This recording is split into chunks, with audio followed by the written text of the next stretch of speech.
What's going on, you guys? Blake here, aka Perfect Storm. I hope you all are doing well. Got up, got uncomfortable for the betterment of you.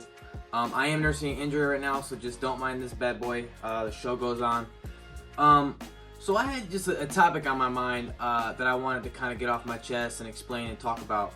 So it's that victim mentality is a sickness. Okay, I'm gonna put like the definition of victim mentality right here. It's a little long. But this is where I'm on my mind because, you know, at my workplace and in my life, a lot of people have this mentality of, you know, poor me, I'm a victim based on circumstances, and I'm just gonna stay there, right? And it's almost, and the reason I say it's a sickness is because, you know, it's contagious. So you know, you're around somebody, it's like, man, you know, I got this happen to me, I can't do this, I'm not able to do that, I'm not smart enough to do this, da da da da da da. And you kind of think like, you know what, man, like, man, life does suck. You know, I'm broke too. Da da da.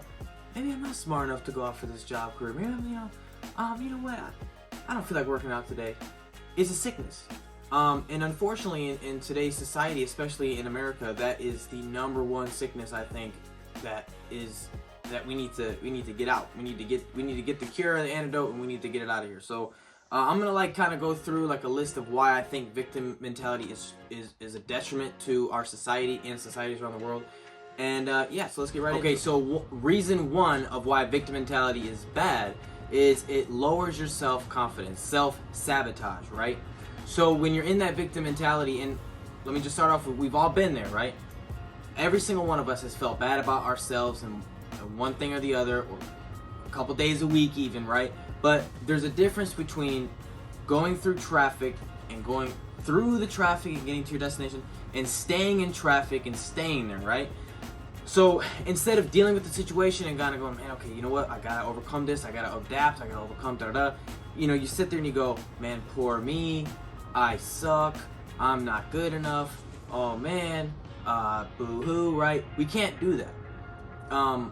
And it's hard, but you know, and this is just my opinion, is I think to really overcome and deal with that type of mentality is literally yourself. You have to look in yourself. You have to stop, you know, acting like you are less than, and you're lower, and you have to deal with that. Now, of course, I'd say exercise is a great way of dealing with that, because you're putting yourself in doing something uncomfortable. And one of the reasons that I think victim mentality has spread so much nowadays is not a lot of people do things that make them uncomfortable. Our lifestyle, you know, of course, you know, thankfully we live in the United States. Well, I live in the United States. I don't know where you guys live, you know, some of you do. It's a very leisure, very not very uncomfortable way of living for some of us, for most of us really. I mean, I can just go to the grocery store and pick up a ribeye real quick. I don't have to go out and hunt for it. Or I can just go and get me a 24 pack of bottled water. I don't have to go and, you know, in some places, you know, and that's another thing too, is in places where there's a lot of uncomfortableness, there is little victim mentality, because they're not allowed to have that mentality. They have to deal with it. They have to overcome their situation. So I think really in the Western civilizations right now, victim mentality is the most prevalent. So number one is it's self-sabotage. We have to get out of that. So number two is it can ruin your relationship, whether it be your partner, a marriage, a girlfriend, boyfriend, whatever.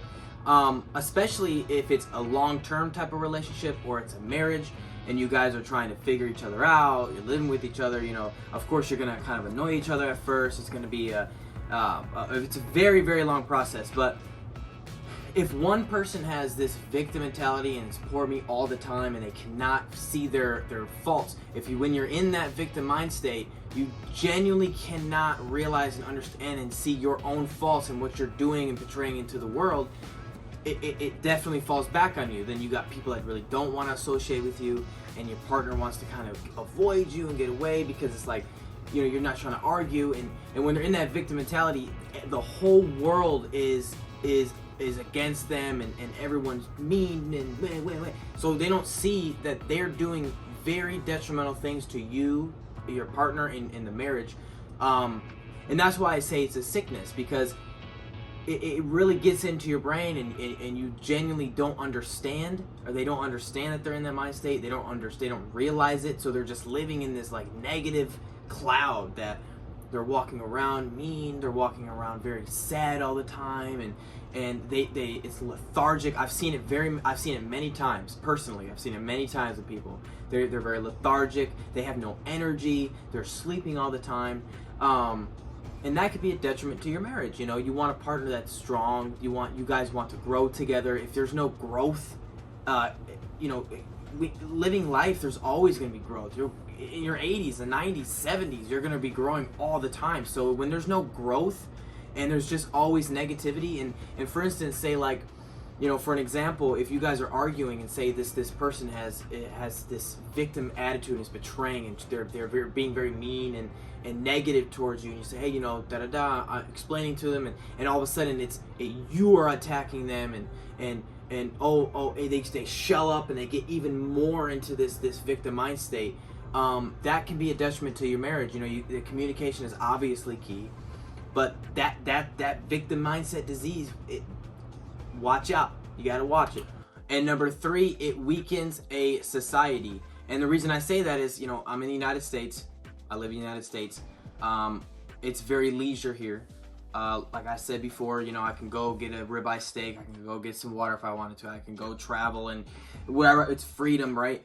I think that as well as it being a blessing, that it's a very leisure society, and you know, in most places, you know, it's very calm and that is also a detriment, because it's almost unfortunately weakened us, because everything is so easy for us, that it's a importance to do something uncomfortable. That's why I always say do something uncomfortable for your betterment, because you want to put yourself in uncomfortable situations, because there is parts of your brain that fire when you purposely and intentionally put yourself in uncomfortable situations.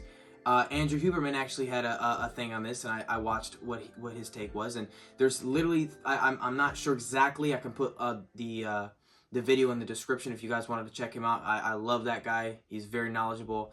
But he said that there's different things in the brain that fire when you intentionally put yourself in an uncomfortable situation.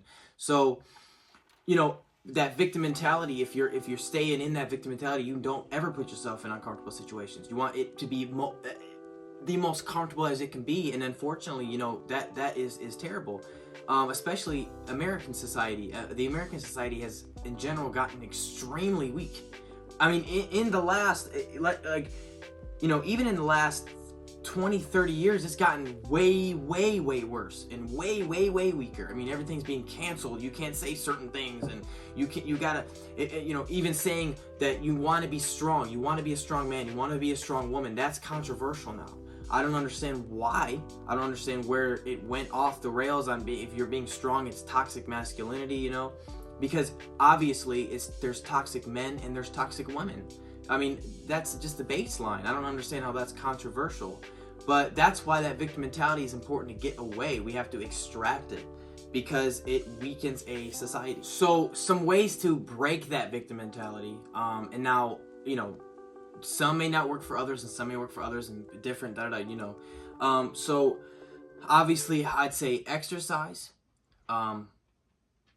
examining what trauma that caused you to have a victim mentality, and you know, dealing with that trauma and going through that trauma instead of avoiding the trauma. Doing things that make you uncomfortable, whether it be an ice bath. If you have an anxiety, like say, let's just say, for example, a social anxiety that's holding you back, one day, okay, you know what, if I'm having trouble ordering food, which I know is common for some people, believe it or not, then you know what, I'm gonna call somebody one time every single day. I'm gonna call one person every single day. I'm gonna talk to somebody random every single day.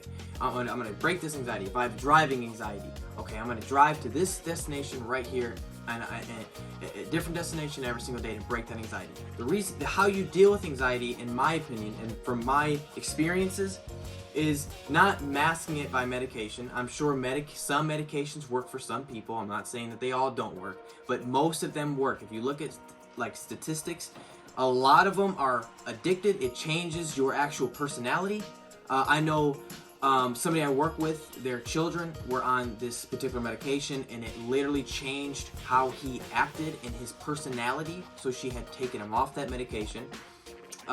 So the way you deal with anxiety is dealing with anxiety. You cannot run from anxiety. If you run from anxiety, it will get worse. And that's the same with victim mentality. It is a sickness. Now, anxiety, we all, most people deal with anxiety different. That's a whole different topic that I can talk about, because even I deal with anxiety. We all deal with some type of anxiety, right? But victim mentality can be cured. Anxiety is a different issue. Like I said, I'll do a video on that. But victim mentality as a narrow thing can be cured. And now, if I was to refer you to some books that helped me out, and I know it's helped a lot of people out, obviously, and David Goggins, an absolutely amazing person to, if you're feeling sorry for yourself, to look up his story and interviews on him and what he talks about. So I will recommend Can't Hurt Me by David Goggins. Read that. And I have another one here, is Guiding Principles for the Life Beyond Victim Consciousness by Lynn Forrest. Now, that book is a little bit more of on the spirituality basis. So if that's something that you're not into, there you go. You can, skip that one. Can't Hurt Me by David Goggins. But if you're a little bit more spiritual and a deeper thinker, and you think of it a little differently, I recommend that book right there. But yeah, guys, so that's basically it. That was something that was kind of weighing on my mind, because I see a lot of people on a daily basis that's in this mindset, and it just kind of frustrates me. So I hope that was I hope that was some good information for you guys, and it may be helpful in some way, shape, or form. Leave in the comments if you've read these books and your own experiences. So yeah, that was just something on my rant. I appreciate you listening to my rant. Like I said, I'm nursing injury, so I'm going to be making some videos, even training videos. I'm going to still be training with this. I can work on my kicks. There's no excuses. So yeah, so get out, get uncomfortable, and stay blessed. Peace.